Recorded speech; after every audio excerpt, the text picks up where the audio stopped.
En este mismo instante, mientras la ciudad afuera respira con sus luces y sus vitrinas, hay un rumor antiguo que sigue caminando entre nosotros. No se oye con los oídos, se siente en los hábitos, en el modo en que confiamos en un banco, en cómo miramos un retrato que parece vivo, en la manera en que creemos que el dinero puede torcer el destino. Ese rumor tiene apellido, y aunque hoy lo digan en museos y en guías turísticas con voz suave, en su origen fue una palabra que olía a barro húmedo y a cálculo frío. Yo soy susurros del pasado, y esta noche voy a llevarte por un camino donde la belleza fue un arma y la contabilidad una forma discreta de violencia. No vas a escuchar la historia de una familia elegante desde la cuna. Vas a escuchar el trayecto de unos campesinos que aprendieron a comprar la realidad, a pintarla, a bendecirla y a gobernarla sin necesidad de coronas. Antes de los mármoles, antes de los techos imposibles y de las estatuas que todavía hoy parecen latir, hubo colinas. Al norte de Florencia existe un valle llamado Mugello, un lugar de senderos terrosos, de viñas pobres, de inviernos que enseñan paciencia. En aquellos siglos lejanos, cuando las ciudades aún creían que el mundo terminaba donde empezaba el bosque, allí no había príncipes. Había manos con callos. Había hambre. Había familias que sabían curar con hierbas o mezclar ungüentos en cuencos de barro. Más tarde, cuando ya fueron poder, ellos mismos alimentaron una leyenda útil. Decían que un antepasado, un caballero al servicio de un gran rey, había combatido a un gigante, que el monstruo golpeó un escudo de oro y dejó marcas redondas, que esas marcas se volvieron emblema. Suena perfecto, ¿verdad? Suena a destino, suena a linaje, suena a sangre noble. Pero la verdad casi siempre es menos heroica y más peligrosa. Lo más probable es que su apellido naciera de un oficio. Médicos, boticarios, gente de remedios, y esas esferas rojas de su escudo, tan repetidas en palacios y piedras de Italia, quizá no fueron golpes de gigante, sino píldoras, o ventosas, o señales de un trabajo humilde. Imagínalo, en un mundo obsesionado con la nobleza de sangre, ese detalle era un pecado social.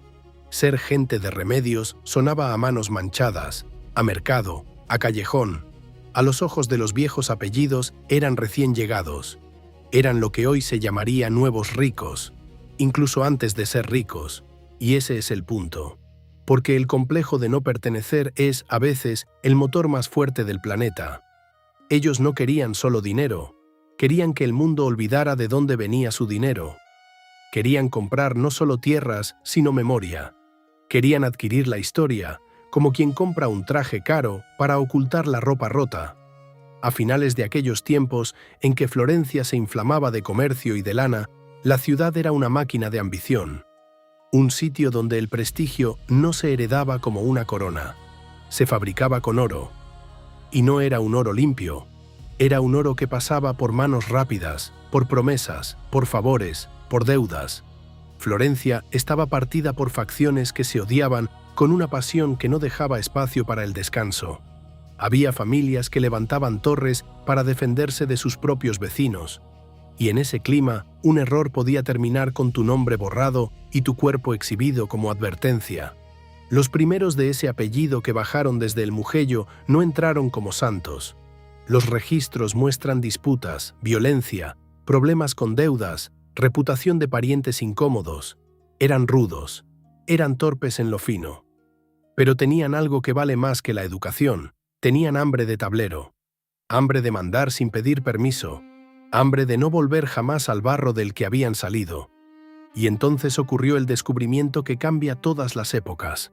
Entendieron que la ciudad no se conquista con espadas, sino con crédito.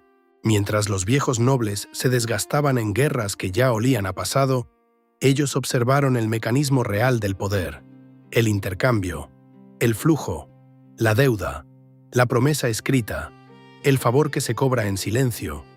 No llegaron para ser parte del sistema. Llegaron para aprender sus reglas y torcerlas hasta que el sistema respirara a su ritmo. Pero una familia con fama dudosa no se vuelve imperio solo con peleas. Necesitaba un arquitecto, alguien que no gritara, alguien que supiera que el poder verdadero no necesita ruido. Ese hombre fue Giovanni di Bicci, Si esta historia fuera una obra sobre gánsteres con túnicas, Giovanni sería el patriarca que parece aburrido, el que no presume, el que toma un café en una esquina mientras otros se destrozan, el que sabe, con calma, que al final de la noche todos van a terminar llamando a su puerta para pedir algo. Giovanni nació en un tiempo en que las familias poderosas llevaban la arrogancia como perfume. Pero él eligió otro disfraz, el del comerciante gris. No buscó cargos públicos brillantes, no quiso que su nombre se volviera un grito en la plaza. Prefería ser el hombre que nadie mira, hasta que lo necesita. Y aquí está el secreto que dejó como herencia. En una república, la envidia es más peligrosa que la peste. Por eso, el que quiere gobernar debe parecer inofensivo. Con esa lógica fundó, en el año de 1397, el banco que cambiaría Europa. No fue solo un negocio de préstamos, fue un arma de ingeniería política, una red, un sistema, un modo de hacer que el dinero viajara más rápido que los hombres y, por lo tanto, más rápido que la guerra. Giovanni comprendió algo que los reyes no entendían. La información es poder, pero el registro es dominio. El que sabe cuánto debes, cuándo debes y a quién debes, ya te posee, aunque no lo sepas. Extendió sucursales como quien extiende nervios. Roma, Venecia, Nápoles y más allá, y diseñó una estructura inteligente. Si una parte caía por guerra o por mala cosecha, las otras seguían vivas. Era un cuerpo que podía perder un dedo sin morir.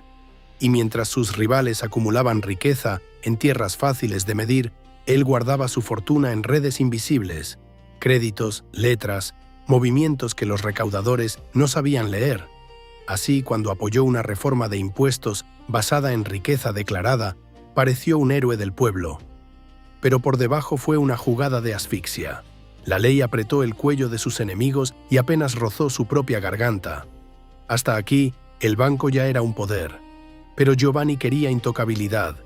Quería un escudo que no fuera de metal, sino de cielo.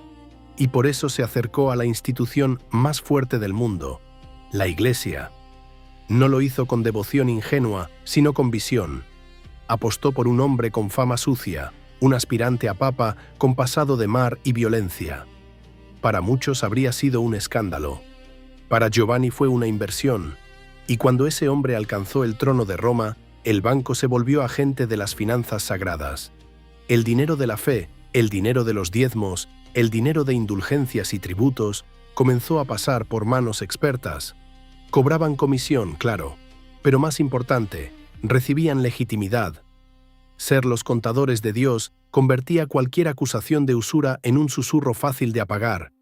Giovanni murió en el año de 1429, cargado de oro. Pero su legado no fue el oro, fue la lección. No hace falta una corona para dominar un reino. Basta con ser dueño de la pluma que firma los pagos. Basta con ser el lugar al que todos deben volver, incluso si te desprecian. Y aquí, en este punto exacto, empieza lo más inquietante. Porque lo que vino después no fue solo dinero creciendo. Fue arte usado como máscara, belleza como propaganda, y una ciudad entera respirando al ritmo de una familia que aprendió a gobernar desde la sombra. En la próxima parte, te voy a contar cómo el dinero se volvió invisible, cómo una simple hoja de papel humilló a las espadas, y cómo Florencia, sin entenderlo, empezó a pertenecer a quienes jamás parecían mandar. Hay un momento en que el oro deja de sonar, no porque se acabe, sino porque aprende a caminar sin hacer ruido. En Florencia, ese fue el verdadero milagro. No levantar un edificio, no pintar un techo, sino lograr que la riqueza viajara como un fantasma, sin cofres pesados, sin escoltas, sin sangre derramada en un camino de montaña. Mover dinero, en aquellos siglos, era casi una invitación al desastre. Un cargamento de monedas era una señal luminosa para ladrones, mercenarios, piratas y para cualquier soldado hambriento que creyera que la justicia era un pretexto. Si querías comprar seda lejos o pagar una deuda en otra ciudad, tenías que arriesgar el cuello junto a tu fortuna. Y aún así, la mitad de las veces, el destino era una tumba anónima junto a la ruta. Entonces apareció el truco que cambió el tablero. La letra de cambio. Imagínate a un mercader con la mano manchada de lana, respirando ansiedad. Necesita pagar en una ciudad distante. En vez de cargar un cofre, entra en una oficina discreta, entrega sus florines y recibe un papel, solo un papel. Pero ese papel contiene una promesa firmada por una red que tiene tentáculos en el norte y en el sur. El portador puede llegar a destino con ese documento escondido en una bota y allí, en otra sucursal, cobrar lo que le corresponde. Para un ladrón, ese papel es casi nada. Para el mundo, es el nacimiento de un poder nuevo. El dinero se volvió invisible. Y lo invisible, cuando se organiza bien, es difícil de matar. Esa red de sucursales fue más que un banco. Fue una infraestructura continental, oficinas en Roma, Venecia, Nápoles, Milán, y también en centros nerviosos del comercio, Aviñón, Brujas, Londres, Ginebra. Pero lo más fino no era la cantidad, era el diseño. Giovanni había entendido que un imperio no puede depender de una sola pieza. Por eso cada sucursal funcionaba como una sociedad con límites claros. Si un director en Londres cometía una locura, si una guerra cerraba un puerto, si un préstamo se volvía ceniza, no se hundía todo. El riesgo se repartía, la ganancia se concentraba. No era solo prudencia, era arquitectura de supervivencia. Y en medio de ese sistema brillaba una moneda que se convirtió en medida de todas las cosas: el florín. En un mundo donde cada señor local quería acuñar su metal y jugar con la mezcla, Florencia ofrecía una rareza: estabilidad. El florín era confiable, y cuando una moneda es confiable, se vuelve llave. Una llave capaz de abrir puertas en Europa sin necesidad de explicaciones. Los Medici entendieron pronto algo que los reyes tardaron demasiado en aceptar. Quien controla la confianza, controla la circulación. Y quien controla la circulación, controla el pulso de las ciudades. Pero había un problema que parecía moral y que en realidad era político: la usura. Cobrar por prestar dinero era considerado pecado grave. El discurso oficial decía que el dinero era estéril, que no podía producir por sí mismo. Y sin embargo, los banqueros más grandes terminaron siendo los más cercanos a la silla de Pedro. Ahí se esconde una de las piruetas más elegantes de esta historia. No cobraban interés directo. Eso habría sido demasiado visible. Jugaban con el tipo de cambio. El préstamo se envolvía en una operación de moneda. Se prestaba en una ciudad y se cobraba en otra, con tasas calculadas para que siempre hubiera ganancia. En documentos parecía una comisión razonable por el riesgo del cambio. En la práctica era interés disfrazado de técnica, una danza entre codicia y apariencia de piedad, un modo de decirle a la fe: no estamos pecando, estamos administrando. Y entonces llega otra herramienta silenciosa, quizá más peligrosa que cualquier espada: la contabilidad por partida doble, cada entrada con su salida, cada crédito con su débito, un espejo perfecto que no olvida. Con esa técnica, un hombre sentado en Florencia podía saber qué pasaba en rutas lejanas, en cargamentos que cruzaban mares, en talleres que convertían lana en riqueza. Mientras muchos gobernantes apenas podían contar lo que había en su tesoro, los Medici podían ver el mundo como una hoja ordenada. La información no era un lujo, era dominio. Pero lo que vuelve esta historia verdaderamente oscura no es la técnica, es el uso. Porque en una ciudad donde la política se decidía en plazas y palacios, Giovanni entendió que la verdadera victoria se cobra en silencio. Su consejo a sus hijos fue simple, casi tierno en apariencia: mantengan perfil bajo, no provoquen a la envidia, no se exhiban. La palabra clave era tolerancia social. No la tolerancia como virtud, sino como umbral. ¿Cuánta riqueza soporta ver el ciudadano común antes de odiarte? Eso era Florencia, un lugar donde una fortuna demasiado visible podía ser sentencia. Mientras familias antiguas se paseaban con seda y orgullo, Giovanni prefería la túnica sobria de ciudadano. Caminaba sin espectáculo. Sonreía como si fuera uno más. Y mientras tanto, compraba deudas. Compraba voluntades. Compraba futuro. La rivalidad con los Albizzi empezó a crecer como crece una grieta en una pared húmeda. Ellos representaban el pasado. Apellido como derecho. Los Medici representaban lo nuevo, flujo como poder. Rinaldo degli Albizzi, impulsivo y ruidoso, veía a los Medici como intrusos. Y lo que más lo enfurecía era no poder encontrar un golpe claro. ¿Cómo atacas a un hombre que parece humilde? ¿Cómo acusas de tirano a quien construye una iglesia? Ahí está una de las jugadas que parecen devoción y son estrategia. San Lorenzo. En vez de levantar un palacio que gritara riqueza, Giovanni apoyó una iglesia. Si edificas una casa enorme, despiertas envidia. Si embelleces un templo, despiertas gratitud. Y en Florencia, la gratitud se convierte en protección, se convierte en excusa, se convierte en escudo social. Giovanni murió dejando el tablero preparado. Y aquí el susurro se vuelve más intenso, porque el heredero no fue un hombre hecho para quedarse en la sombra por siempre. Cosimo, su hijo, recibió el oro, y también la advertencia. Mantente lejos del ojo público. No provoques.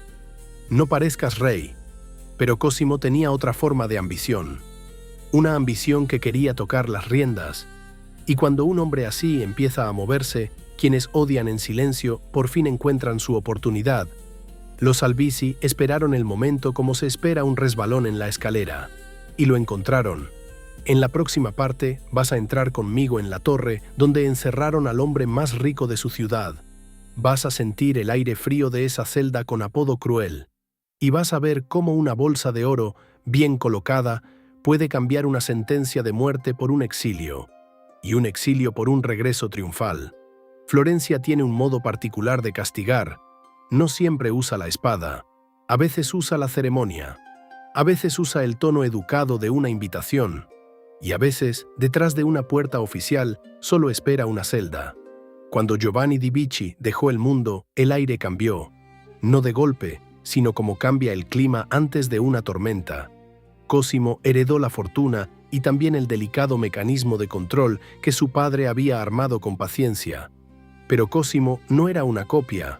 Tenía la misma sangre fría, sí, y el mismo oído para la aritmética del poder, pero su ambición ya no cabía en el papel.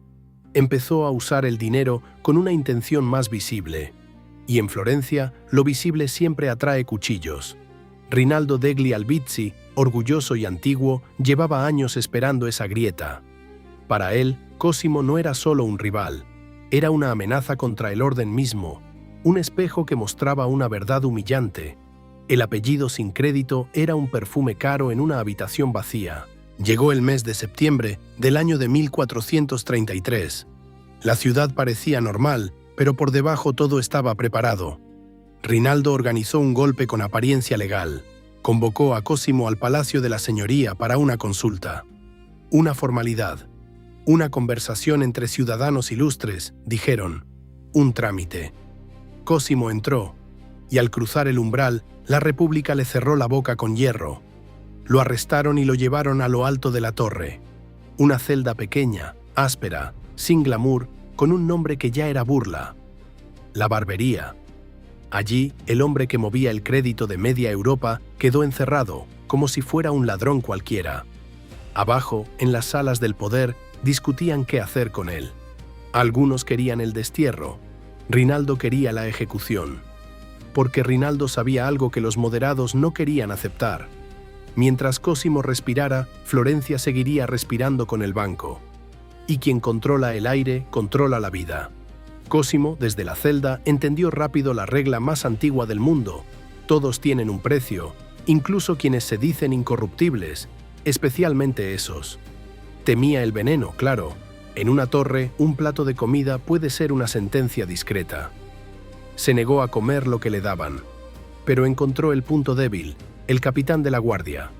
Un hombre llamado Federico Malavolti, encargado de vigilarlo. Cosimo no lo convenció con discursos. No lo conmovió con tragedias. Hizo lo que su familia sabía hacer mejor. Ofreció oro.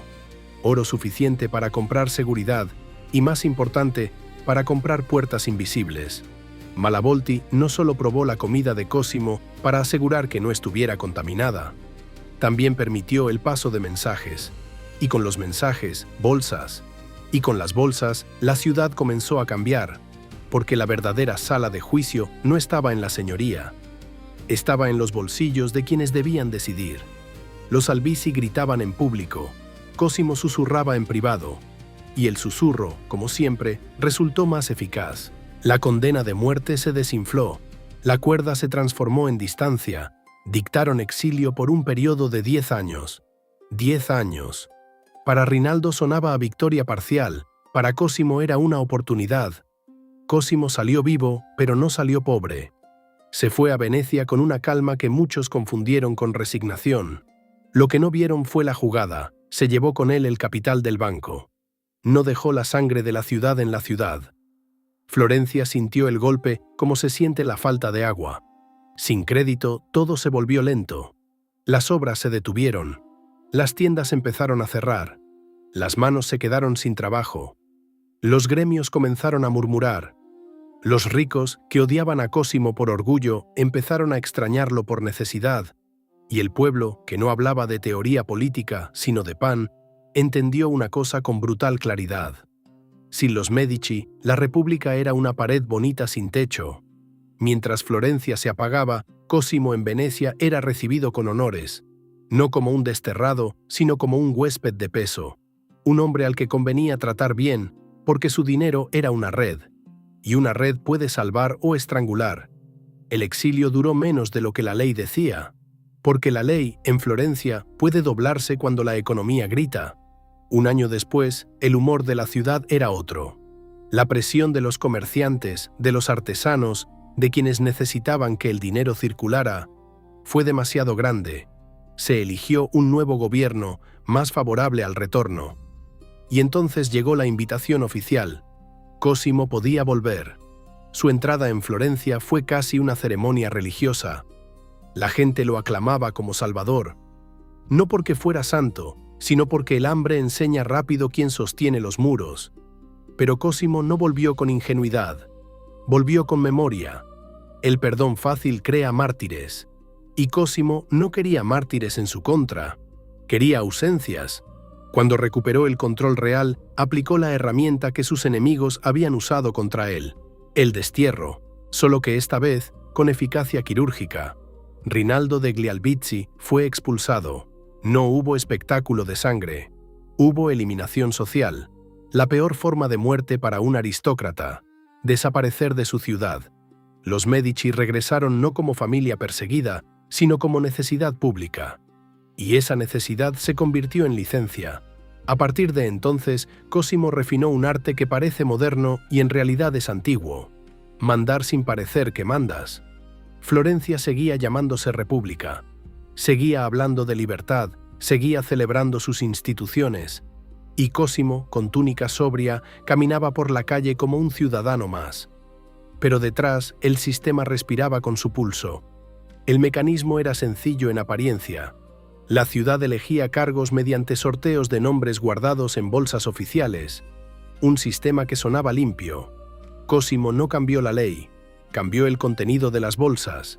Se aseguró de que allí entraran aliados, deudores, amigos, hombres que le debían favores. Si alguien se le oponía, los impuestos subían hasta que el rebelde se ahogaba. Si alguien era fiel, el crédito fluía. No necesitó títulos, no necesitó corona, solo necesitó que la ciudad no pudiera respirar sin su permiso. Y mientras consolidaba ese control invisible, Cosimo entendió otra verdad. El miedo sostiene, pero el amor protege. El pueblo puede odiar al tirano, al benefactor lo defiende. Ahí es donde la piedra y el arte entran como herramientas políticas. Cosimo empezó a financiar obras públicas, iglesias, restauraciones. El gesto parecía generoso, la intención era más profunda, convertirse en el rostro de la prosperidad. Cuando decidió levantar su palacio, rechazó planes demasiado grandiosos. No quería provocar envidia. Eligió una fachada sobria, casi austera, como fortaleza. Pero por dentro, el lujo era un secreto cuidadosamente guardado. Un mensaje para embajadores, aquí hay poder, y un mensaje para el pueblo, aquí hay discreción. Fue tan completo su dominio que con el tiempo los embajadores extranjeros dejaron de ir primero al palacio de gobierno. Iban a la casa de Cosimo, sabían dónde estaba la llave real. Cuando Cosimo murió, en el año de 1464, La ciudad le dio un título oficial que encierra una ironía perfecta: Padre de la Patria. El hombre que había reducido la República a un teatro de nombres fue despedido como protector de la libertad. Así funcionan las máscaras cuando están bien compradas. Y sin embargo, aún no hemos llegado al punto en que la cultura se vuelve arma total. Eso viene ahora. Porque Cosimo no solo sostuvo el poder, preparó el escenario para que Florencia se convirtiera en un espejo nuevo del mundo. En la próxima parte te llevaré al concilio que atrajo a emperadores y a barbas orientales, a manuscritos antiguos y a una chispa intelectual que transformó la ciudad en la nueva Atenas. Verás cómo una decisión de financiación terminó comprando ideas que estaban dormidas desde hacía siglos. Hay días en que una ciudad parece cambiar de piel. No porque se construya algo nuevo, sino porque entra por sus puertas un aire distinto, un perfume de otro tiempo.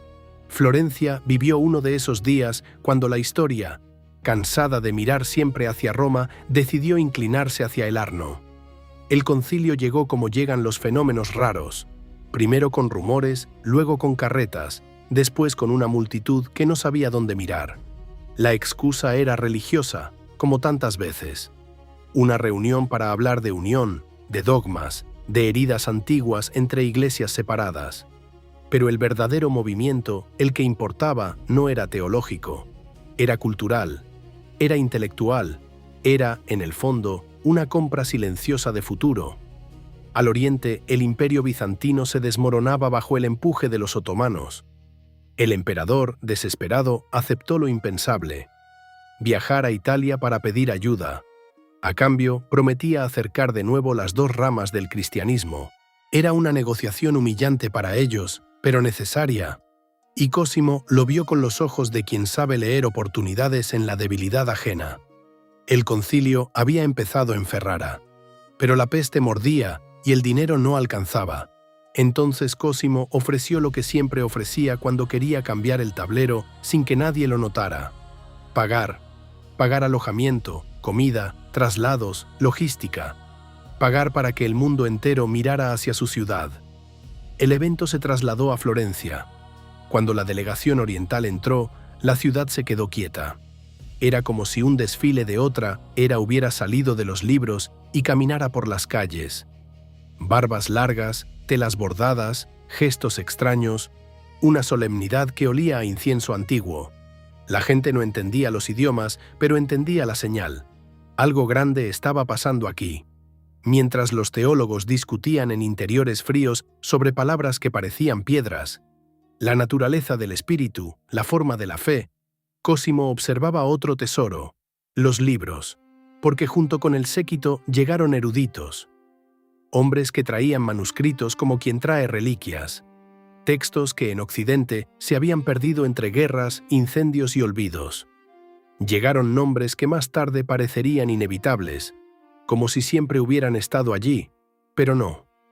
Llegaron porque alguien pagó el viaje y el pan. Llegaron porque Florencia se convirtió, por un instante, en un puerto de ideas. Entre esos hombres había uno que hablaba con la serenidad de quien se sabe antiguo. Un sabio que llevaba consigo filosofía griega como si la tuviera en la sangre. Y lo más importante, había obras de Platón circulando como animales raros, vivos, peligrosos. Para la Florencia de mercaderes y juristas, aquello fue una revelación, un golpe.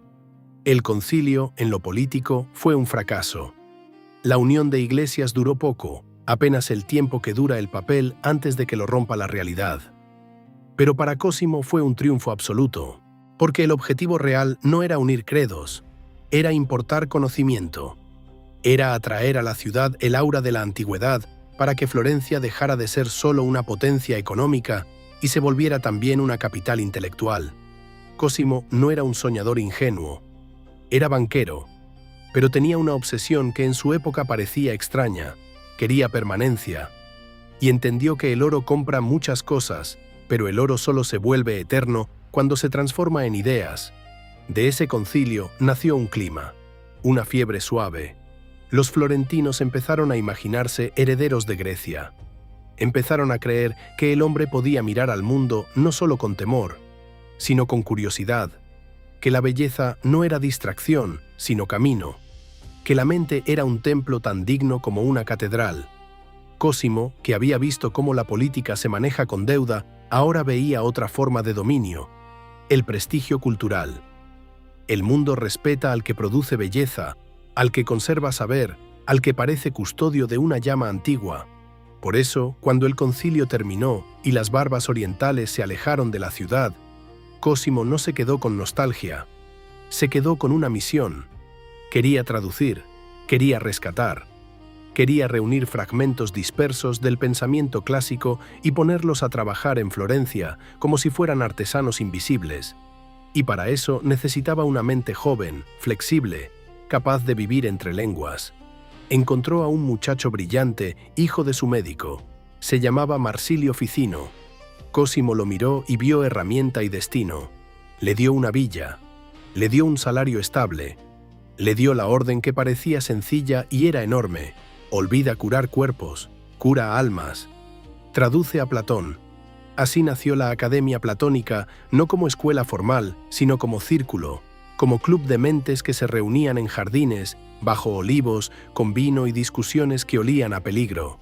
Hombres de poder y poetas, mercaderes y pensadores, hablando de inmortalidad y de amor ideal, como si la teología rígida no fuera la única puerta hacia lo sagrado. Esa academia no fue solo conversación elegante. Fue el origen de una nueva forma de mirar, un modo de entender que la belleza puede elevar, que el arte puede ser filosofía, que el ser humano es capaz de pensar sin pedir permiso. Y mientras esos diálogos se respiraban en Florencia, Cosimo enviaba agentes a lugares remotos, monasterios olvidados, bibliotecas polvorientas, mercados donde los pergaminos se vendían como trapos. La orden era clara: compren manuscritos, sin preguntar precio. Traigan lo antiguo a casa. En ese flujo regresaron textos que dormían desde hacía siglos, y al despertar cambiaron la ciudad. El pensamiento neoplatónico empezó a filtrarse en el arte, como un color nuevo. De pronto, pintar una diosa no era solo pecado. Podía ser símbolo, podía ser alegoría. Venus no era solo piel, era idea. El amor humano como puente hacia lo divino, la belleza como escalera. Cosimo, en sus últimos días, pidió que le leyeran a Platón. No salmos, no solo rezos, Platón. Quería morir con palabras antiguas en la boca, como si al final de su vida de números necesitara una música distinta.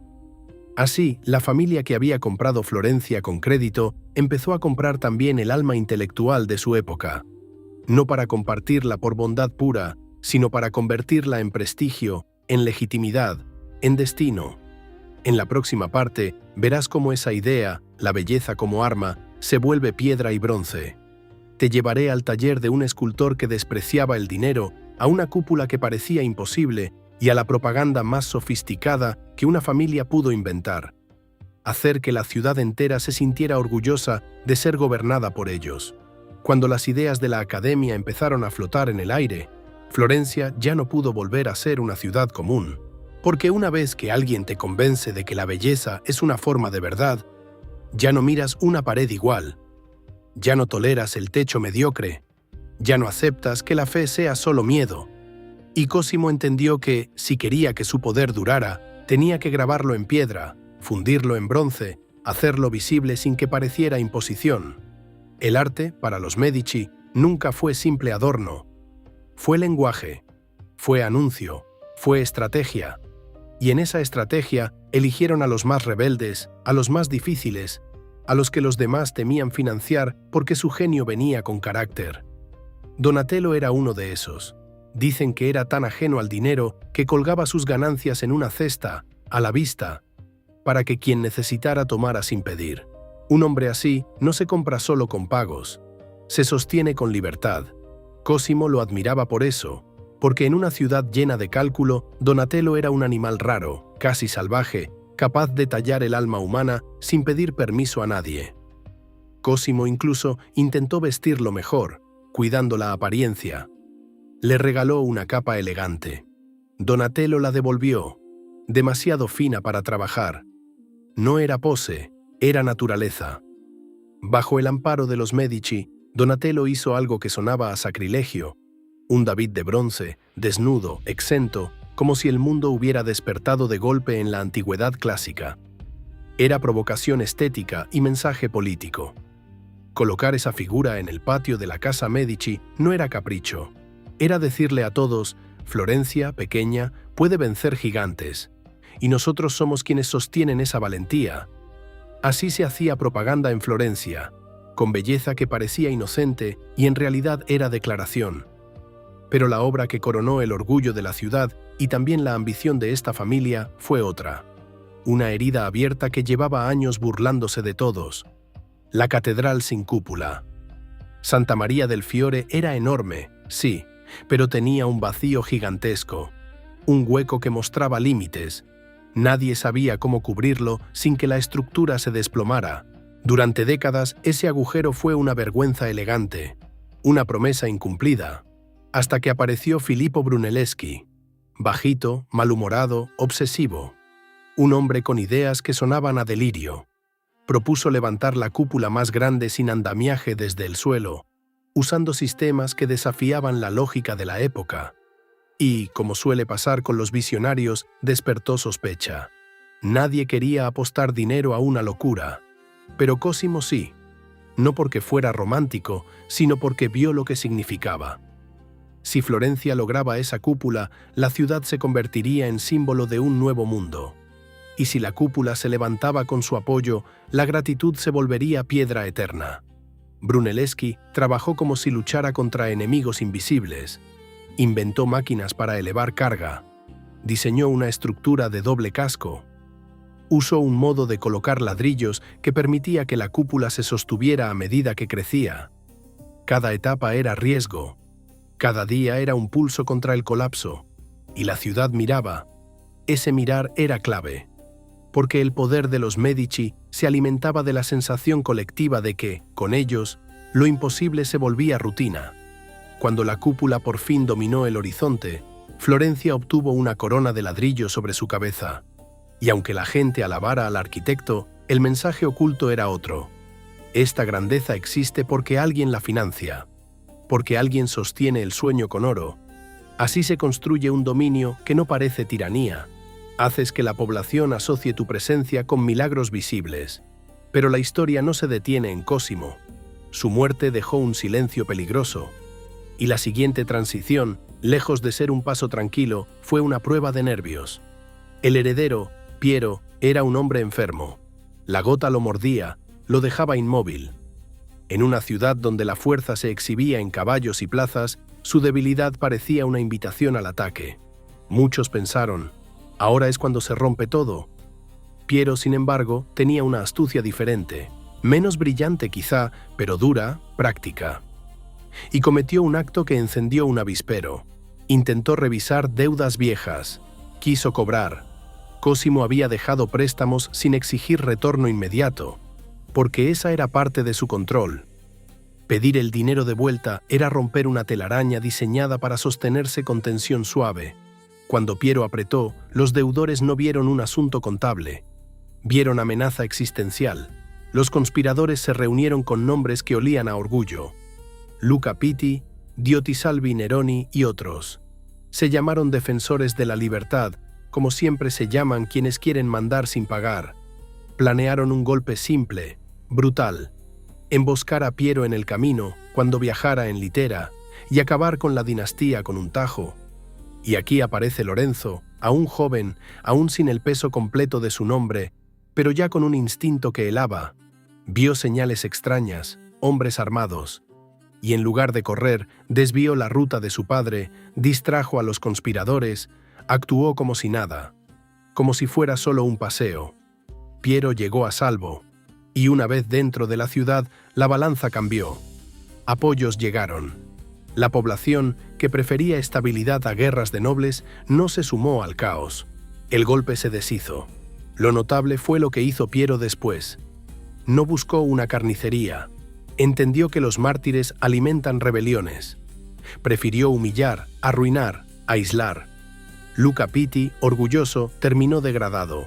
Su palacio quedó como símbolo de arrogancia fallida. Un día, con ironía fría, ese palacio sería comprado por los mismos Medici. Piero sostuvo la llama en un momento oscuro, y mientras sufría, hizo algo que cambiaría el futuro. Preparó a sus hijos. Los educó como se educa a quien deberá gobernar sin corona, pero con aura. Les dio latín, griego, filosofía. Les dio práctica diplomática. Les dio entrenamiento físico. Les enseñó esa cualidad italiana de hacer lo difícil como si fuera fácil. Lorenzo creció así, con mente de filósofo y piel de político. En el año de 1469, cuando Piero murió, Lorenzo era joven, pero no era ingenuo, y la ciudad, casi sin darse cuenta, fue a buscarlo para pedirle que tomara el mando. No como príncipe oficial, como necesidad, como continuidad. Lorenzo aceptó con una modestia calculada, como si el poder lo hubiera elegido a él y no al revés. Ese gesto, en Florencia, era magia. Y con Lorenzo empezó el mediodía del Renacimiento, un brillo que parecía eterno, y que al mismo tiempo escondía sombras listas para saltar. En la próxima parte te llevaré al corazón de esa luz, la corte de genios, la diplomacia convertida en cultura y la fiesta constante que hacía olvidar que el banco empezaba a sangrar por dentro. Y también escucharás el crujido que precede a la tragedia, una misa, una catedral y un odio que eligió el lugar más sagrado para volverse cuchillo. Lorenzo tomó el mando con la delicadeza de quien entiende el teatro. No entró gritando, no necesitó proclamarse nada, se limitó a ocupar el centro con naturalidad, como si ese lugar siempre le hubiera pertenecido. Florencia, que amaba la idea de libertad incluso cuando no la practicaba, pudo seguir diciendo «república» mientras obedecía a un solo pulso. Había una frase que lo perseguía, escrita por él mismo con una frialdad casi íntima. En Florencia se vive mal si uno es rico y no tiene poder. Eso era su brújula. La política era su escudo. El arte, su arma preferida. Porque Lorenzo entendió algo que pocos gobernantes han entendido de verdad. La fuerza impone, pero la cultura seduce. Y lo que seduce dura más. Bajo su sombra, la ciudad se volvió taller. Las calles olían a cal, a pigmentos, a piedra recién cortada. En torno a él orbitaban mentes que hoy parecen imposibles juntas. Botticelli, Poliziano, Pico de la Mirandola y más tarde un adolescente silencioso llamado Michelangelo. No eran solo empleados, eran parte de una corte donde se cenaba con poemas y se discutía como si la filosofía pudiera cambiar el clima. Lorenzo no solo pagaba, convivía, escuchaba, prestaba atención. Eso creó algo raro. El mecenazgo dejó de ser una compra fría y se volvió colaboración. Florencia empezó a producir belleza con hambre colectiva. Y, como buen florentino, Lorenzo volvió ese brillo una herramienta diplomática. Cuando necesitaba un favor, no mandaba solo dinero. Mandaba talento, un pintor a una corte, un arquitecto a un aliado, un escultor como mensaje. Era una diplomacia cultural que humillaba a los ejércitos. Mientras otros amenazaban con acero, Lorenzo fascinaba con proporción y color. Hacía que los demás quisieran pertenecer a su mundo. Organizaba fiestas, torneos, celebraciones largas, con carrozas diseñadas por ingenieros, canciones compuestas por él mismo. Predicaba el goce de la vida breve con versos que se quedaban pegados en la memoria popular. Florencia parecía una burbuja luminosa donde todo era posible. Pero la luz atrae insectos y también atrae odio. La familia Pazzi miraba ese dominio con rabia. Banqueros también, con ambición también, y con una sensación que en Florencia era veneno, estar fuera del centro. Su resentimiento creció con apoyo externo, porque en Roma el Papa Sixto, hombre de política y apetito territorial, veía en Lorenzo un obstáculo. Y cuando un papa desea que un hombre caiga, el deseo no suele quedarse en oración. La conspiración se tejió con cuidado, y eligieron un escenario que garantizaba shock: la catedral, domingo de Pascua, finales de abril del año de 1478. La ciudad reunida, respirando incienso, mirando al altar. El instante más sagrado, cuando la atención se vuelve absoluta, cuando nadie espera violencia, porque la violencia allí parece imposible. Ese fue el punto exacto que eligieron. Lorenzo y su hermano Giuliano entraron sin sospechar que cerca, bajo telas elegantes, había dagas. Los conspiradores se mezclaban con la comitiva, sonriendo. El peligro no tenía cara, tenía modales. Cuando llegó el momento, el aire cambió en un segundo. Las dagas salieron como si el mármol mismo las hubiera escupido. Giuliano cayó primero. No tuvo espacio para entender. Recibió tantas puñaladas que el número, incluso dicho en susurro, da frío. Los golpes fueron furiosos, como si quisieran borrar no solo un cuerpo, sino un símbolo. La sangre se extendió sobre el suelo sagrado, manchando la escena que debía ser pura. A Lorenzo lo atacaron también, pero reaccionó con instinto animal. Sacó su arma corta, usó la capa como escudo, recibió una herida cerca del cuello y aún así logró abrirse paso. Sus amigos lo empujaron hacia la sacristía. Las puertas se cerraron a tiempo. Bronce y madera sostuvieron su vida.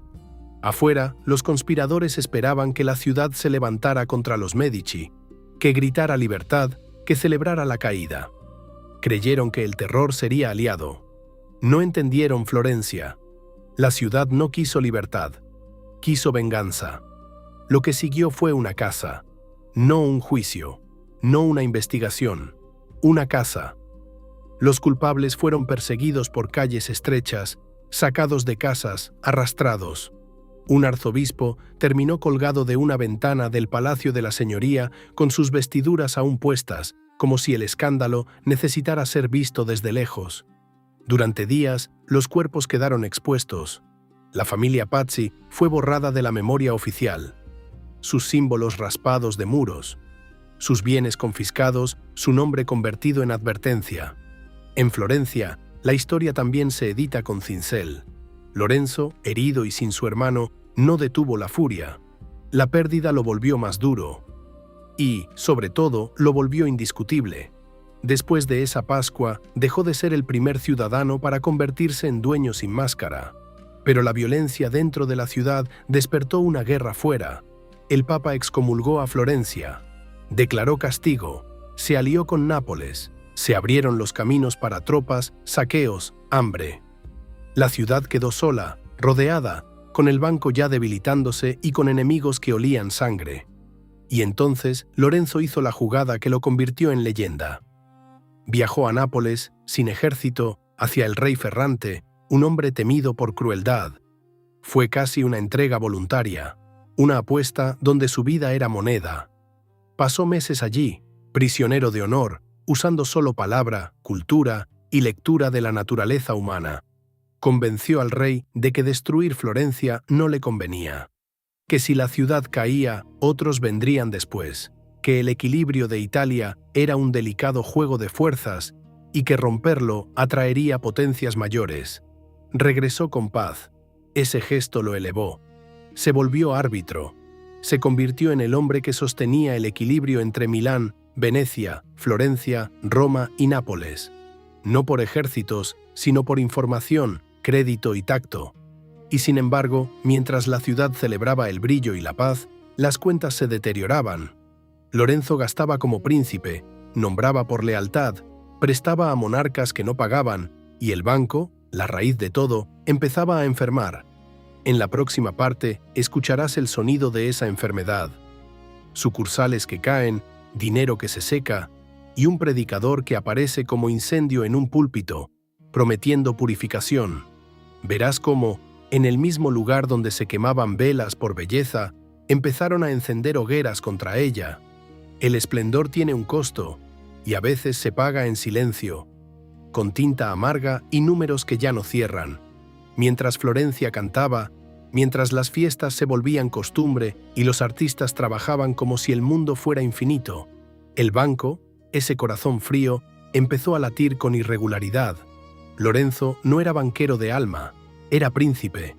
Veía el dinero como un recurso que debía obedecer, no como una criatura caprichosa que exige disciplina. Su corte era brillante, sí, pero la brillantez consume, y él alimentó esa luz con préstamos arriesgados y nombramientos torpes. En sucursales lejanas, hombres elegidos por amistad más que por talento otorgaban créditos enormes a reyes que vivían en guerra constante. Monarcas que pedían hoy y olvidaban mañana. Cuando no pagaban, nadie podía obligarlos. No se embargan coronas con facilidad. Las pérdidas se acumulaban como humedad dentro de un muro. Y para colmo, Roma retiró fondos. La relación con el Vaticano, ese flujo sagrado que había hecho intocable a la familia en otros tiempos, ya no era garantía. El golpe fue duro. Sin ese dinero estable, la estructura se debilitó. A Lorenzo le tocó elegir, reducir el sueño o sostenerlo con medidas desesperadas. Eligió sostenerlo. Se mezclaron fronteras que nunca deberían mezclarse. El tesoro público y la fortuna familiar. Lo que era de la República empezó a servir para tapar agujeros privados. No siempre por maldad, sino por una lógica peligrosa. Si Florencia y los Medici eran uno, entonces el dinero era el mismo. Ese pensamiento, cuando se instala, vuelve fácil justificar lo que antes habría sido escándalo. Hacia el final, el sistema bancario que había sido modelo empezó a cerrarse por partes. Una oficina caía aquí, otra allá. La máquina que movía Europa se volvía sombra. Y en medio de esa sombra surgió una voz que olía a humo. Girolamo Savonarola. No era un hombre de medias tintas. No hablaba para convencer, hablaba para quemar por dentro. Desde el púlpito de San Marcos lanzó palabras como piedras. Para él, el Renacimiento no era un despertar, sino una decadencia. Las Venus eran pecado. Los poemas, veneno. La filosofía griega, tentación. Donde los Medici habían enseñado que la belleza podía elevar, él enseñó que la belleza era trampa. Y encontró público. La ciudad estaba cansada, aunque no lo admitiera. Había desigualdad, había miedo, había una sensación de que el brillo ocultaba podredumbre. Savonarola supo tocar esa fibra. Predicó que vendría un castigo desde el norte, un rey como instrumento divino para limpiar Florencia. Y cuando alguien anuncia castigo con suficiente convicción, muchos comienzan a desearlo en secreto, como si la destrucción pudiera ser descanso. Lo inquietante fue ver cómo algunos artistas, incluso aquellos formados en la libertad medicea, sintieron culpa. Botticelli, sensible, se estremeció ante esa voz. La ciudad que había celebrado el gozo empezó a temerlo. Lorenzo, ya enfermo, escuchaba ese ruido como quien oye un río crecer de noche. Intentó contenerlo, pero el tiempo se le acababa. Murió en el año de 1492. Con su muerte, el dique se agrietó. Su heredero, Piero, no tenía la mano ni el oído. No entendía el teatro del poder florentino. Era impulsivo, arrogante, torpe. Quiso ser noble como los nobles antiguos, justo lo que sus antepasados habían evitado. En vez de tejer alianzas, irritó. En vez de negociar, exigió. Savonarola creció. Y entonces llegó el golpe externo que volvió profecía lo que era solo amenaza: la invasión francesa. Un rey cruzó los Alpes con un ejército moderno, con artillería, con decisión. Italia tembló como tiembla una mesa cuando alguien la golpea con el puño. Piero entró en pánico y cometió el error que en Florencia no se perdona. Humilló a la ciudad. Fue al campamento francés y entregó fortalezas, llaves, posiciones estratégicas sin consultar. Lo hizo rápido, como quien quiere evitar un desastre, pero sembró otro. Porque para los florentinos el honor era un músculo. Y Piero lo cortó. Cuando regresó, el pueblo no lo recibió como salvador. Lo recibió como traidor. La presión explotó, las puertas se cerraron, la ciudad se volvió contra él. Piero huyó, disfrazado, escapando mientras el palacio era saqueado. Los Medici fueron expulsados, y Savonarola, con la plaza en sus manos, convirtió la ciudad en un experimento oscuro. Organizó patrullas morales, muchas formadas por niños, que iban de casa en casa confiscando objetos vanos: espejos, cartas de juego, perfumes, telas finas, libros. Florencia pasó del color al gris, del canto al susurro temeroso. Llegó el día más simbólico, cuando la ciudad, en vez de carnaval, celebró destrucción. Construyeron una estructura alta en la Plaza de la Señoría, una pirámide de niveles cargada de objetos que habían definido el gusto y el orgullo. La gente arrojó vestidos, adornos, instrumentos musicales, manuscritos. Las llamas subieron como si el aire mismo quisiera borrar el pasado. Fue una hoguera de vanidades. No solo ardieron cosas, ardió la libertad creativa. Ardieron libros rescatados con oro mediceo. Ardieron posibilidades. Y la tragedia más íntima fue que algunos artistas participaron, quebrados por culpa. El fuego se tragó obras que hoy serían tesoro del mundo, sin que nadie pueda contar exactamente qué se perdió. La ceniza no lleva inventario, pero la ciudad también se cansó del miedo, porque el hambre otra vez habló. La teocracia asfixiaba, el comercio sufría, la vida se encogía. Savonarola desafió incluso al Papa, y cuando un fraile desafía demasiado alto, termina siendo consumido por el mismo mecanismo de poder que creyó dominar. Un tiempo después, Savonarola fue capturado, colgado y quemado en la misma plaza donde había encendido su gran hoguera. Florencia miró el fuego con una mezcla de alivio y vergüenza. Pero el daño ya estaba hecho. El primer renacimiento había terminado. La ciudad había perdido su centro, y los Medici, lejos, parecían historia acabada. Parecían. Porque mientras una rama se derrumbaba en el barro del exilio, otra estaba creciendo en Roma, más cerca del trono más alto. Los Medici cambiaron de escenario, dejaron la calle y buscaron el altar. En la próxima parte entrarás conmigo al Vaticano bajo un Papa Medici, verás el lujo como política y escucharás el chasquido que encendió un incendio en Alemania. Un incendio de papel y fe que partiría Europa en dos. El exilio tiene dos rostros. Para algunos es castigo, para otros es cambio de tablero. Los Medici perdieron Florencia, sí, pero no perdieron la costumbre de pensar a largo plazo. Cuando una puerta se cerró en la Toscana, otra ya estaba entreabierta en Roma.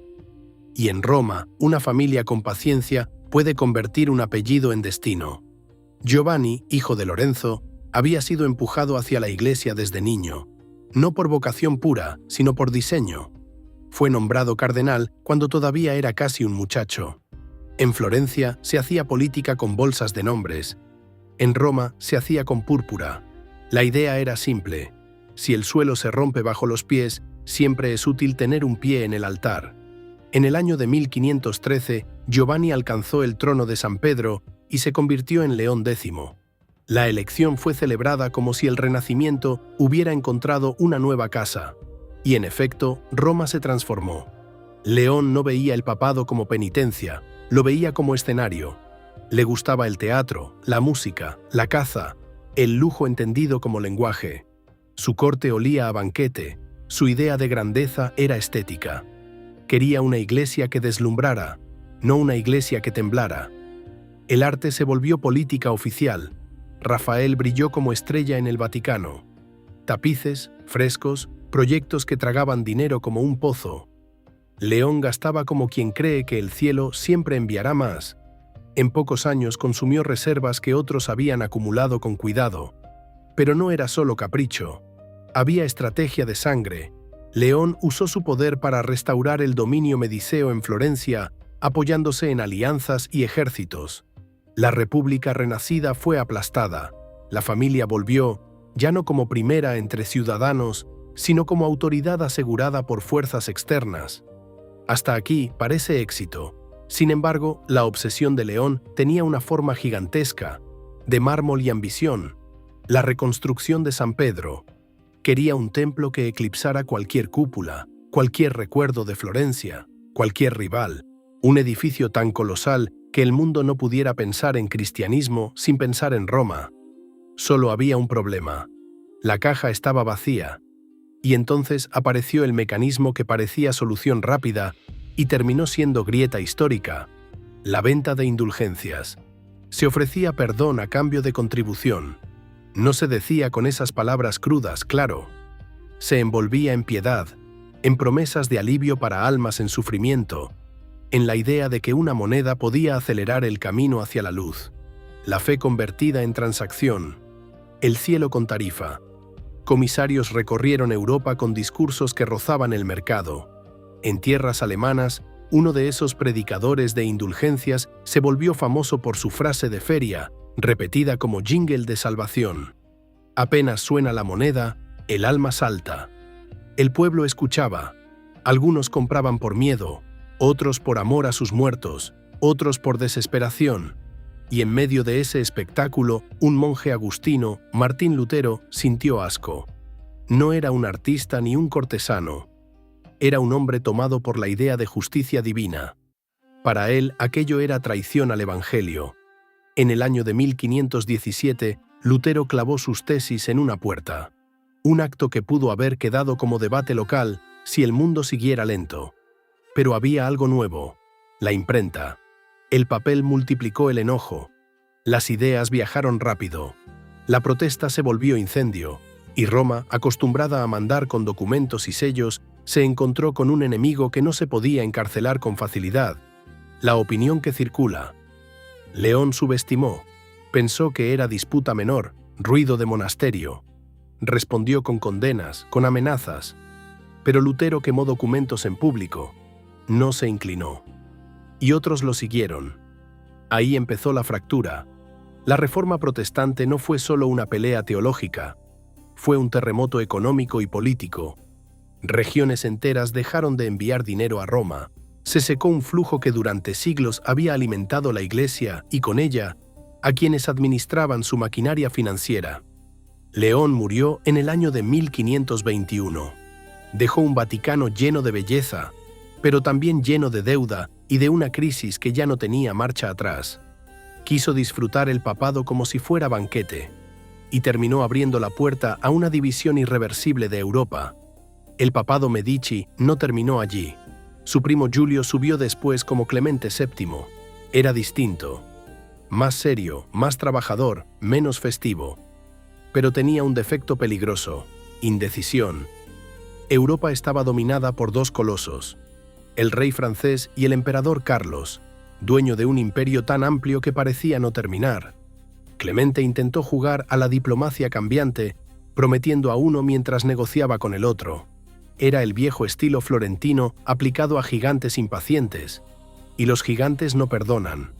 En el año de 1527, un ejército de mercenarios y soldados hambrientos, muchos de ellos luteranos con odio visceral a Roma, marchó hacia la ciudad eterna. Sin paga, sin control, con rabia. Lo impensable ocurrió: el saqueo de Roma. Fue un apocalipsis. Iglesias despojadas, palacios violados, calles manchadas. La ciudad del Renacimiento se volvió matadero. Clemente huyó por un corredor elevado hasta una fortaleza, viendo desde allí el humo. El Papa, encerrado, comiendo lo que podía, oyendo gritos, entendió lo frágil que era el poder cuando el dinero no alcanza para pagar tropas. Al final, tuvo que rendirse, y ahí apareció el instinto de supervivencia mediceo. Negociar incluso desde la humillación. Clemente pactó con el emperador. A cambio de coronarlo en Bolonia, el emperador enviaría fuerzas para aplastar la República Florentina y devolver Toscana a los Medici, ya sin discusiones. El Papa sacrificó la libertad de su ciudad natal para asegurar la continuidad de su estirpe. La ciudad volvió a manos mediceas, pero el mundo había cambiado. El Renacimiento clásico se apagaba, y la Iglesia, herida, entraba en una etapa más rígida. El apellido Medici seguía vivo, sí, pero ahora cargaba otro peso: el de haber encendido, por ambición estética y urgencia financiera, el fuego que partió la fe occidental. En la próxima parte, te llevaré fuera de Italia, a una corte extranjera donde una mujer Medici aprendió a mandar en un mundo de hombres, con etiqueta y veneno simbólico, con banquetes y miedo. Y después volveremos a Toscana para ver cómo, tras el caos, un joven duque convirtió la vieja república en trono. Cuando el nombre Medici empezó a pesar demasiado en Florencia y en Roma, la familia hizo lo que mejor sabía hacer: trasladar su ambición a otro escenario. No siempre se conquista un reino con ejército. A veces basta con un matrimonio bien colocado y una paciencia que no se gasta. Así llegó Catalina a Francia. La recibieron con desprecio envuelto en cortesía. Era joven, extranjera, sin el tipo de linaje que la nobleza francesa respetaba. Para muchos era una intrusa con dote útil y sangre incorrecta. Pasó años a la sombra, viendo cómo la corte se inclinaba ante la amante del rey y no ante ella. Aprendió en silencio, como aprendieron los primeros Medici en Florencia, observando las reglas del lugar para usarlas después. Y cuando el rey murió, Catalina dejó de ser un adorno. Se volvió eje. Madre de reyes, guardiana del trono en una Francia desgarrada por guerras de religión. Allí no se gobernaba con calma, se gobernaba con nervios, y Catalina usó lo que su familia llevaba en la médula: pragmatismo sin sentimentalismo. La han pintado como reina oscura, como figura de intriga. Su nombre quedó ligado a una noche de sangre contra protestantes. La historia la juzga con dureza, y no sin motivo, pero en su lógica había una idea fría: sobrevivir, mantener la corona sobre la cabeza de sus hijos, evitar que el reino se partiera del todo. Sin embargo, su influencia no fue solo política. Catalina llevó a Francia un modo nuevo de refinamiento. Introdujo hábitos de mesa, sabores, perfumes, ceremonias. No era solo gusto, era poder convertido en protocolo. Transformó la corte en espectáculo porque sabía que el espectáculo disciplina. Mientras la nobleza baila, conspira menos. Mientras se deslumbra, obedece mejor. Con Catalina, el Renacimiento italiano se filtró en Francia como tinta en tela. Pero la rama toscana de la historia no se quedó quieta. Porque después del saqueo de Roma y de la caída de repúblicas, Florencia ya no podía vivir con la ilusión de ser libre bajo tutela invisible. El mundo había endurecido sus métodos, y la familia también. En Toscana apareció un joven con mirada de depredador. Cosimo, el primero con ese título de gran duque, todavía casi adolescente cuando llegó al poder. Los notables pensaron que podrían manejarlo como marioneta. Se equivocaron. Él no quería ser primer ciudadano, quería ser soberano completo. Su prueba llegó rápido: una revuelta de exiliados republicanos y aliados extranjeros. Cosimo aplastó la amenaza y ejecutó líderes con una claridad brutal. No buscaba conciliación, buscaba mensaje. La época de pactos suaves terminaba, el Estado se reorganizaba bajo una sola mano. Cosimo desmanteló instituciones antiguas y las reemplazó por burocracia centralizada. No era ya un juego de familias, era administración, vigilancia, orden impuesto. Toscana se convirtió en un bloque. Y para que ese bloque fuera respetado, necesitaba legitimidad externa. Cosimo se casó con una mujer de peso internacional, vinculada a poder español. Con esa unión obtuvo respaldo militar y una descendencia que aseguraba continuidad. La dinastía, por fin, podía presentarse como casa real, no como improvisación de banqueros. Luego vino el proyecto de unificación. Siena. Florencia y Siena habían sido rivales durante siglos. Cosimo convirtió esa rivalidad en conquista. El asedio fue largo, cruel, de desgaste. Cuando Siena cayó, la Toscana quedó casi completa bajo su dominio. A partir de ahí, Cosimo fortificó ciudades, levantó defensas modernas, diseñó un estado que podía resistir artillería y presión extranjera. Fundó orden militar naval, limpió rutas, hizo del mar una extensión de su autoridad, y como siempre, el arte volvió a ser herramienta. Cosimo creó edificios para concentrar el poder administrativo, levantó corredores elevados para moverse sin mezclarse, convirtió la ciudad en escenario de monarquía. La arquitectura empezó a hablar un idioma claro. Ya no somos una república orgullosa, somos un estado ducal, y el duque observa desde arriba. El apellido Medici, que había aprendido a mandar desde la sombra, ahora mandaba a plena luz, con protocolo y muros. En la próxima parte te llevaré al tramo final. El puerto libre que atrajo pueblos perseguidos, la ciencia protegida y luego traicionada, el ocaso biológico de la dinastía y el acto final de una mujer que salvó para siempre el tesoro de Florencia con un documento. Ese pacto que convirtió el legado Medici en herencia del mundo. Hay una fase en la vida de las dinastías en la que el poder deja de expandirse y empieza, lentamente, a sostenerse por costumbre. Ya no conquista, administra. Ya no inventa, conserva. Y cuando una familia llega a esa etapa, lo que la salva o la destruye suele ser algo tan simple como una cuna vacía. Pero antes del ocaso total, hubo un último destello práctico, casi moderno. Livorno. En tiempos en que muchos estados europeos se cerraban por miedo, la Toscana medicea abrió una puerta. Un gran duque con visión comercial decidió que un puerto podía ser más importante que una batalla. Livorno era, en esencia, un lugar difícil. Zona húmeda, problemas de salud, una costa que parecía prometer poco. Y aún así, allí vio un futuro. Promulgó leyes que ofrecían refugio, un gesto raro para la época, bienvenida para comerciantes extranjeros, para comunidades perseguidas, para quienes buscaban una vida sin hoguera. No fue caridad pura, fue cálculo brillante. Sabía que la prosperidad tiene hambre de seguridad y que el dinero, como el agua, corre hacia donde no lo amenazan. Livorno se volvió un cruce de lenguas, un lugar donde el comercio respiraba sin preguntar demasiado por credos. Un experimento de tolerancia útil, un modo de llenar arcas sin necesidad de conquistas.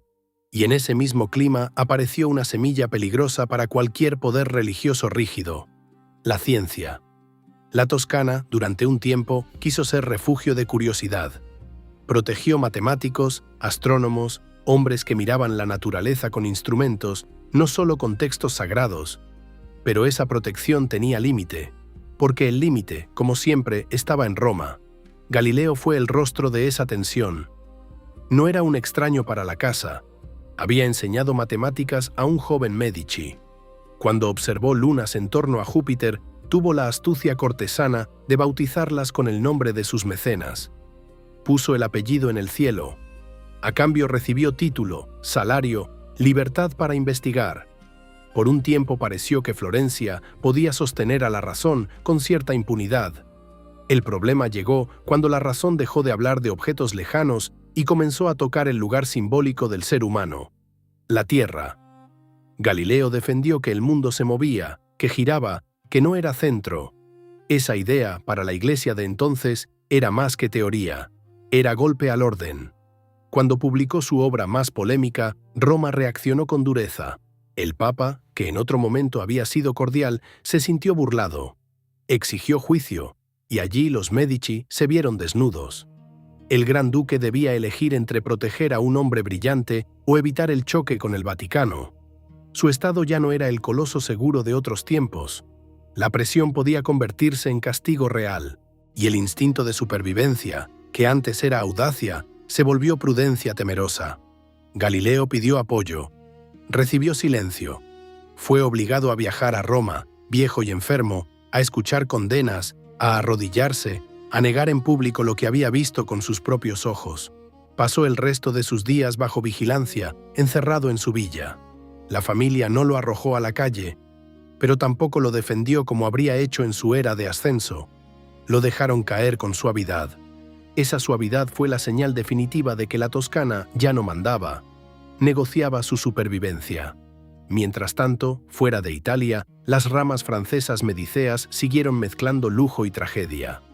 Una reina encargó pinturas colosales para convertir su biografía en mito divino, pero terminó vagando lejos del trono, víctima de intrigas y de su propio hijo. La lección era siempre la misma. El arte puede elevar tu imagen, pero no garantiza tu seguridad. Y en Toscana, el gran problema que ningún corredor elevado podía resolver empezó a volverse evidente: la decadencia biológica.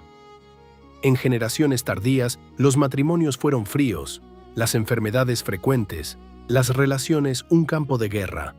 Hubo herederos brillantes que murieron pronto. Hubo un último duque triste, inteligente, sin deseo de continuar la línea. Europa observaba como buitres educados. Las potencias ya negociaban el reparto antes de que el último suspiro ocurriera. Florencia, hermosa, seguía en pie como museo viviente. Pero el poder real se había ido, y la familia, la misma que había dominado con crédito y cultura, se encontraba ante una verdad implacable. Sin descendencia, todo es préstamo. El último gran duque murió sin herederos. Con su muerte, el apellido quedó reducido a una sola figura: una hermana. Una mujer que regresó a una ciudad donde ya mandaban otros. Y aquí llega el acto final, el más silencioso, el más decisivo, porque los nuevos gobernantes podían haber hecho lo obvio: llevarse tesoros a sus capitales, vender colecciones, dispersar obras. Era práctica común. El arte para los reyes solía ser equipaje. Pero esa mujer entendió algo que muchos no entienden ni hoy. El verdadero dominio de su familia ya no podía ser político, solo podía ser memoria. Y la memoria se sostiene con objetos en su lugar, con obras donde fueron pensadas, con ciudades que conservan su piel. Redactó un pacto, un documento con condición férrea: Todo el patrimonio artístico y cultural de la casa debía permanecer en Florencia y en la Toscana.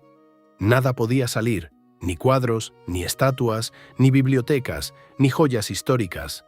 Todo quedaba para utilidad pública y para atraer la curiosidad de los extranjeros. Fue una jugada legal de amor y de orgullo. Un último modo de gobernar desde la sombra, pero esta vez gobernar el futuro, no el presente. Ese pacto convirtió a Florencia en lo que es hoy, un lugar donde la historia no está dispersa en vitrinas lejanas, sino reunida como un cuerpo completo. Hizo que el legado Medici dejara de ser propiedad de una dinastía y se volviera herencia del mundo. En la próxima y última parte cerraré el círculo, el mito del veneno, la realidad detrás de la leyenda negra, y la razón verdadera por la que, aunque su sangre se extinguió, su influencia sigue caminando por nuestras ciudades, por nuestras instituciones, por nuestra manera de mirar la belleza. Dicen que los Medici olían a veneno, que escondían frascos en anillos, que enviaban regalos perfumados con muerte, que su poder se sostenía con toxinas y sonrisas. Esa es la leyenda negra, la versión que corre fácil porque es cómoda, porque la gente prefiere creer en un villano claro antes que mirar un espejo más incómodo. La verdad es más fría y menos teatral. En aquellos siglos la muerte era cotidiana y a menudo repentina. Una fiebre, una infección, un alimento en mal estado, una herida pequeña que se pudría. La medicina era un juego de sombras. La higiene era precaria. La esperanza de vida no tenía piedad. En ese contexto, cualquier muerte inesperada podía convertirse en crimen imaginado. Y cuando una familia despierta envidia, la imaginación trabaja con entusiasmo. Sí, hubo violencia en su historia. Hubo castigos y eliminaciones políticas. Hubo decisiones implacables. Pero no necesitaban ser alquimistas de toxinas para dominar. Su arma principal fue otra: la eficacia. Eran buenos. Demasiado buenos para los nervios del resto. Un rival arruinado era más útil que un rival muerto, porque el arruinado sirve de advertencia y no se vuelve mártir. Un aliado endeudado era más estable que un aliado convencido, porque la convicción cambia, la deuda se cobra, y una obra de arte bien colocada podía ser más poderosa que una campaña militar, porque entra sin pedir permiso en la memoria. Ahí está el núcleo. La ambición de los Medici no fue vulgar, no era solo deseo de mandar, era deseo de trascender. Querían salir del barro del Mugello y caminar por la historia como si hubieran nacido en mármol. Y para lograrlo, entendieron que el prestigio es una droga más fuerte que el oro. Por eso financiaron templos y no solo palacios. Por eso protegieron filósofos. Por eso rescataron manuscritos como quien rescata armas. Por eso convirtieron artistas en piezas diplomáticas. Y por eso, cuando necesitaron legitimidad máxima, la buscaron en el Vaticano y en las coronas extranjeras, aunque el precio fuera mancharse las manos con pactos peligrosos. Se les acusa de libertinaje, también. Hubo excesos, claro, sobre todo cuando el poder ya no tenía desafío y la melancolía ocupó el lugar de la ambición. Pero tampoco fueron una corte de pura decadencia constante, como dice el cuento. En muchos periodos fueron austeros en apariencia, obsesivos con la imagen pública, casi religiosos en su disciplina. La moral variaba según el momento y según la persona. Lo que no variaba era el impulso, conservar el control. Y aún así, el destino les cobró. Perdieron el banco, perdieron el dominio directo, perdieron la sangre, esa continuidad biológica que sostiene a las casas que se creen eternas. Terminaron, como terminan tantos imperios, no con un estallido heroico, sino con agotamiento. Pero en su final hubo una victoria extraña, una victoria que solo se ve siglos después. Ganaron la mirada del mundo. Porque esa mujer que firmó el pacto final, la última, la que ya no podía sostener un trono, salvó el tesoro de Florencia con una condición simple y absoluta: que la belleza se quedara donde nació. Ese gesto dejó una herencia que hoy camina entre nosotros. Si entras en una galería y ves obras reunidas en una ciudad como si fueran parte del aire, estás respirando esa decisión. Si caminas por calles donde la arquitectura parece pensada para ser contemplada, estás bajo esa sombra. Si crees que el arte es algo que merece protección pública, Y no solo capricho privado, estás repitiendo una idea que ellos ayudaron a instalar. Su legado no está solo en estatuas, está en el concepto moderno de mecenazgo, en la noción de que la cultura puede ser instrumento de Estado, en la forma en que las ciudades compiten hoy por prestigio simbólico, en cómo las instituciones financieras entendieron que la confianza vale más que el metal, en cómo el poder se viste, se narra, se compone. Incluso el modo en que el mundo occidental aprendió a ver belleza está teñido por aquella Florencia, proporción, armonía, una mezcla de antigüedad y deseo de futuro.